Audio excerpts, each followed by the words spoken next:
I'm Robin of Oxy-Dry, and we're doing a basement area right here at the moment. This is a very old carpet. I'm not positive, but I would guess about 20 years old or more, probably. This is a carpet we used to see a lot of, kind of a really low level, not technically a Berber, I guess, but it's a looped carpet with a pattern. So we call it a low level. No, what I'm looking for, I guess, a multi-level loop. Anyway, we used to see this carpet a lot. I haven't seen one for quite a while now, and one version of it actually came as a rubberback. And for those of you who maybe are pretty new in this business, and I don't think they even sell rubberback carpets anymore. Maybe they do, I don't know. But boy, those were interesting, especially when you were steam cleaning, because you'd get vacuum lock when you put the wand down on the carpet, and been there, done that. And once it gets down on the floor, when you go to pull it up again to replace it, it's a nightmare, absolute nightmare to get the rubber backing, because it disintegrates and sticks to the floor, and it's just awful, awful stuff. But anyway, we're cleaning this carpet. I don't think it's a rubber back. I'm pretty sure it's not, but anyway, yeah, what else I was going to say? Oh, I'm in an area I'm in an area called Peachland, which is south of the city of Kelowna. It's about as far south as we go now. You can see the carpet's actually pretty grubby in some areas. We've got some obvious traffic lanes, and then they had a runner there. You can see the outline of the runner. And we got a big bleached out spot there, which of course is permanent, and she is well aware of that. But anyway, let's see what we can do with this. I did give it a bit of a spray with the trigger sprayer on the these obvious areas.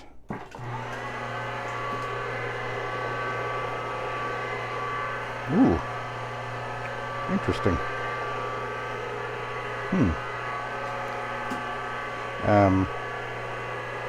Wow.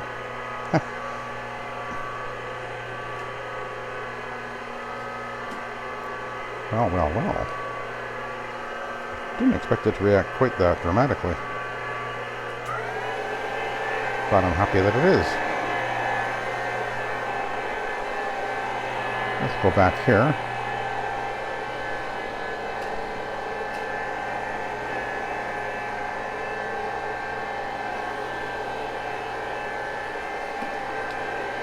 I think it's been a little while since the carpet was cleaned last, but it would have been steam cleaned, of course.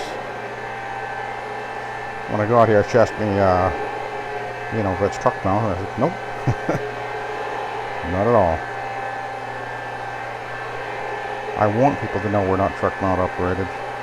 We're not that type of cleaning. This is important that I educate people about that, and that's what our advertising has been like, all about for, 30 years basically. I want people to know we're not truck mount. We're not steam cleaning. I want people to know there is a difference. The method that Oxy-Dry cleans with is the soil extraction transfer technology. And that's why we get better results, faster drying, obviously, and it stays clean longer.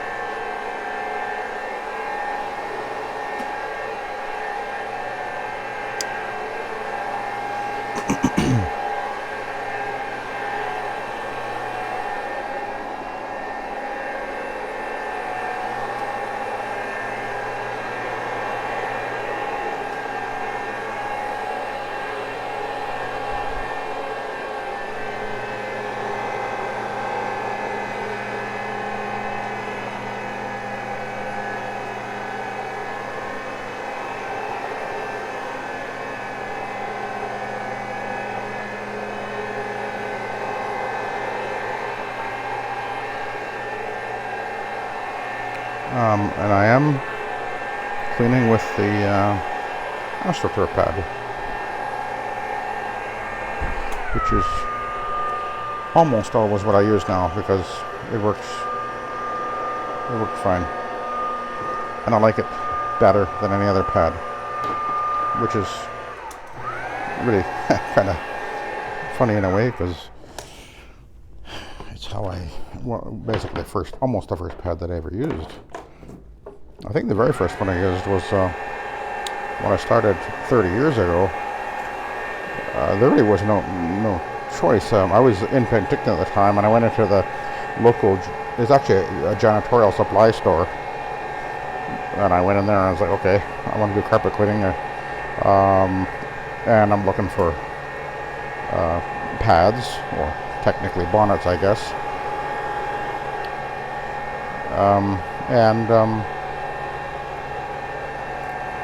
That was the only options I had, was what they had, and they had these really loopy ones. They weren't the cotton ones though. I don't know what they were. They worked. I bought a couple of those and started off with my $200 Clark FM13 rotary. $15 a room I advertised, and I got work pretty much right away.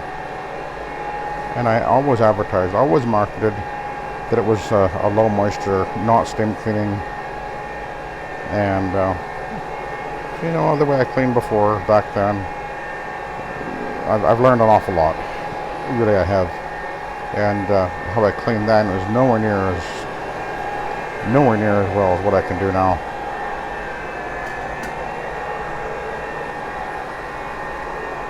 I've learned how to operate the system very well, obviously. As you can, if you watch my videos, you can see I know more or less what I'm doing, I guess. I was able to learn new things. You know, even going back to using the AstroTurf pad, that's been a very recent development for me within the last year. Less than a year, I think. And I've gone through using all of the pads that have come out over the last few years, and I find it just kind of funny in a way that I've gone back to what I originally was using, which was I used that loopy pad I mentioned for a little while, and then as soon as I found the green stripe pad, that's what I used. And I bought my first rotary machine, which I'm just after the Clark, that is. Let me think. I bought one. I used one. I think I paid like $300 for that one. I can't remember what brand it was though. I think it might have been an NSS. It was a good machine. Used that for a few years, and I actually had bought a Rabbit way back then too. But I didn't really appreciate it. I didn't really understand its potential. I never used it without the clasp guard on it, ever. It never even occurred to me to do that. I guess the reason was because I figured, well, you got to have this clasp guard on so you don't bang into the walls. I never realized that, and mind you, and the other thing is, at the time I never had, only had the original pad driver that it came with, which is a 20 or 18 inch or whatever it was. So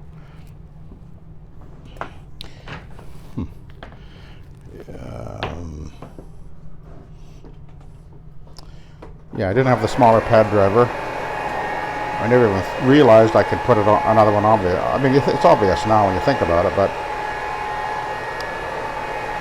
and way back then, of course, we didn't even have the internet or YouTube or anything, so you know, I wasn't watching anybody because there was no way I could. I was trying to figure it out on my own.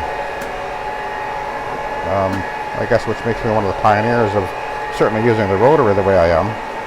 And right from the very beginning, I was certain that the best way was to shower feed. But it took me a while to really get the hang of how to do it right. Somebody mentioned on my video just recently how they, oh by the way, look at this, look at the difference there, how they had cleaned the carpet with this method and they went put the vacuum on, and they ruined the vacuum because they got so much water in it.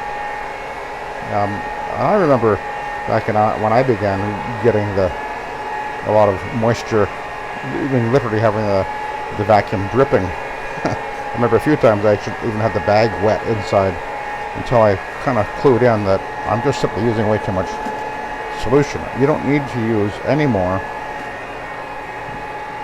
than what it'll take to keep that pad damp, and that's it. You're not wanting to soak the carpet. So that's been that was a learning process for me. And when you pull that valve right there, a surprising amount of solution is coming out of there in that brief little moment when you turn it on, when you pull it on, and off like that. There's actually quite a lot. If you can actually see it on the right side when it sort of sprays out a little bit there, and it'll go a long way, especially once the pad gets damp. Once that pad is damp, it doesn't take very much at all to keep it damp. And then all you need to do is keep that pad damp enough to clean, dissolve, emulsify the soil. You're not trying to flush the carpet, and that's one of the reasons that I think people have a little bit of a hard time figuring out how to do this, because they have it stuck in their head from, if you've been steam cleaning, you've got it stuck in your head, you've got to flush the carpet. You're always thinking about, oh, got to get more water on there, more water, because that's how you clean. But this is different. It's not the flushing that does the cleaning, it's the agitation. So all you have to do is keep that pad damp enough so that the soil will dissolve and emulsify, and then transfer into that pad.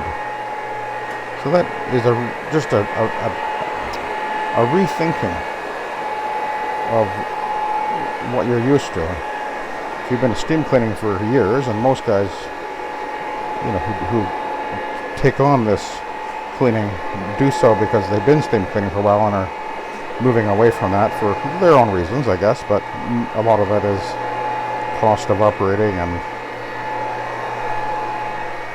also this is physically easier on you. But anyway, you got to get it out of your head that you're trying to flush the soil out of the carpet. You're not trying to flush the soil out of the carpet. You're scrubbing the soil out of the carpet.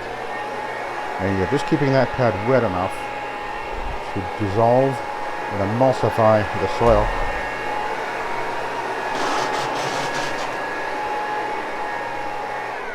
And when you're doing it right, you can run a vacuum over the carpet almost right away without an issue.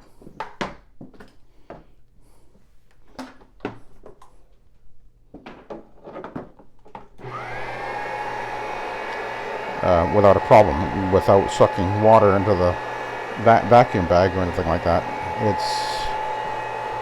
But it does take some practice. It does take a little bit of skill.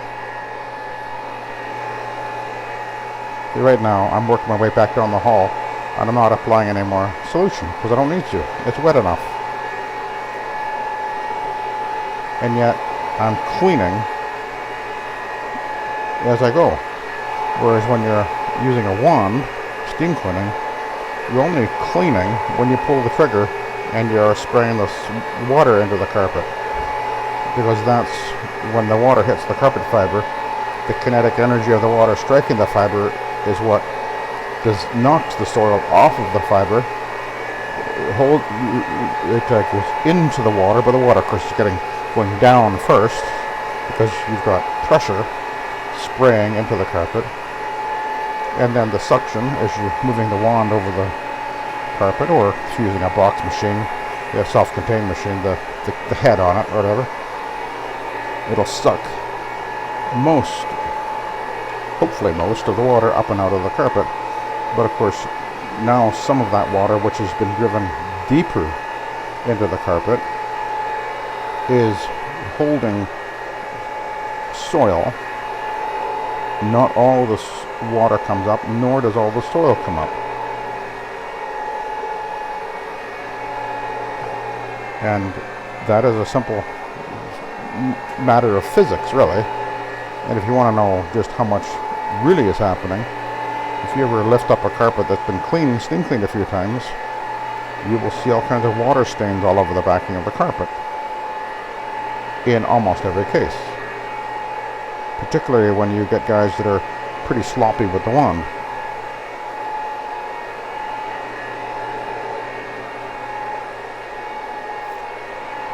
But you can see now that I've just gone down the hallway and back up the hallway. So I've done a double cleaning pass on the hallway. And in fact, I've done a lot more than that because as this machine is going, it's doing at 300 RPM right now, it's doing 5 360-degree cleaning passes per second.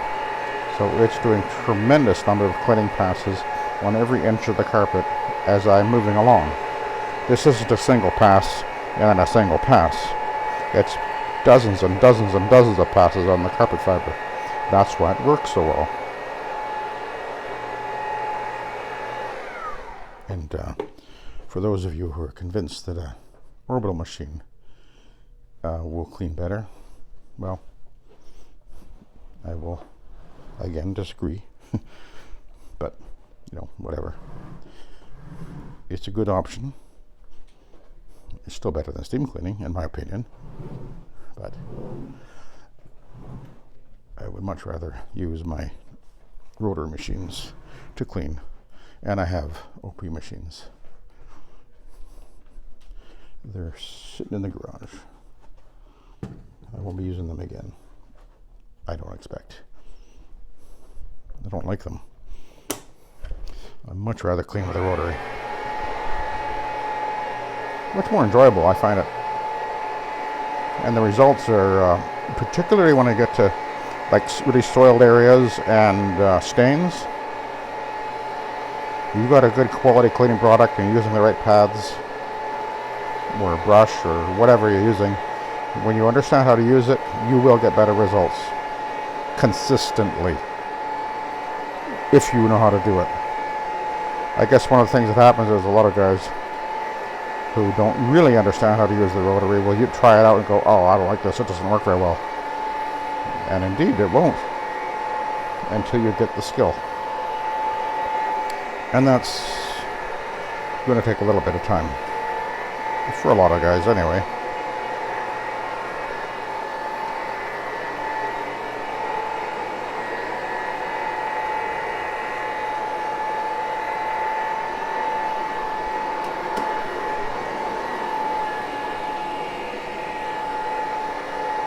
This is actually really cleaning very well. And of course, this being the AstroTurf, it has the green stripes are actually AstroTurf bristles, I guess. And so that is combing through the carpet fiber, and that's why it works so well. It is not as absorbent as cotton, no, but I don't think in most cases that it matters, because once the soil is removed from the carpet fiber, it easily transfers into the polyester fiber of the pad. And I've run over a lot of carpets that had used the this AstroTurf on and then run over it with an Ironman afterwards, and in most cases I will get virtually nothing onto the Ironman pad, proving that the AstroTurf has removed everything already, or virtually everything.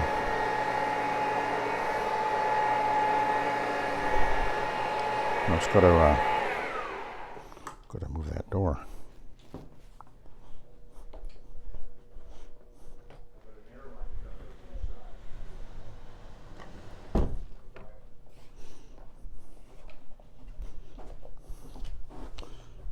See a weird sort of a pattern right here. I'm not sure exactly what's Oh, wait a minute. Maybe it's a shadow. I can't get shadows out. I think I can actually tell. Kind of weird. I'll come back over that.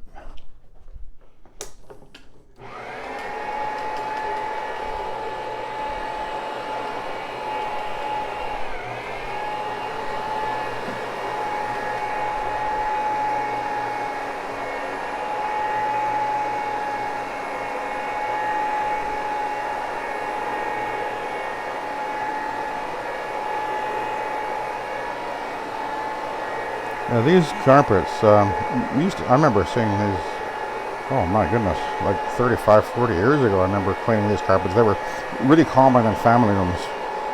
Just never considered to be a great carpet. I remember this was a carpet that was steam cleaned. It would, I remember many times seeing carpets like this wicked, really blotchy and ugly looking, and I remember fixing them up even way back then.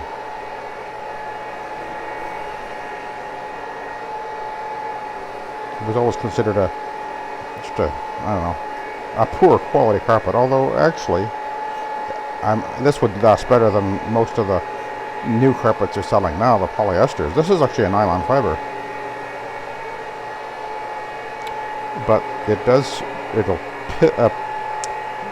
yarns break on this and pull up easily. You get sprouts on this carpet pretty easily.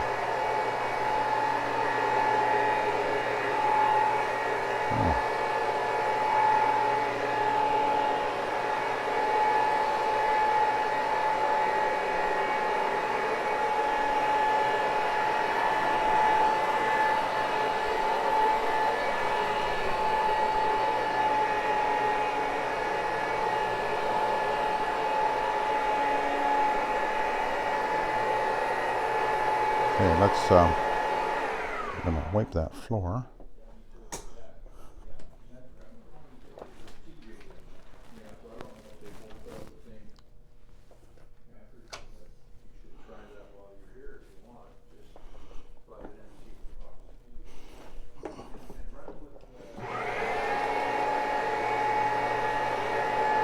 Okay, we'll turn around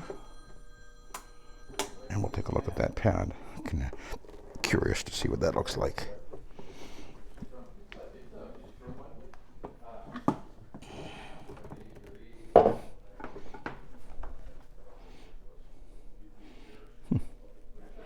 Not so much on the pad, but again, that's interesting characteristic of carpets is that sometimes the carpet looks really bad, but the pad doesn't look bad when you take a look at it. And other times the carpet doesn't look soiled at all, and then you look at the pad and it's black. It's the nature of the soil itself that reflects what's visible on here. So anyway, I'll let you go. I'm going to go upstairs and do some more up there. So I'll let you go. Thank you for watching and have a good day.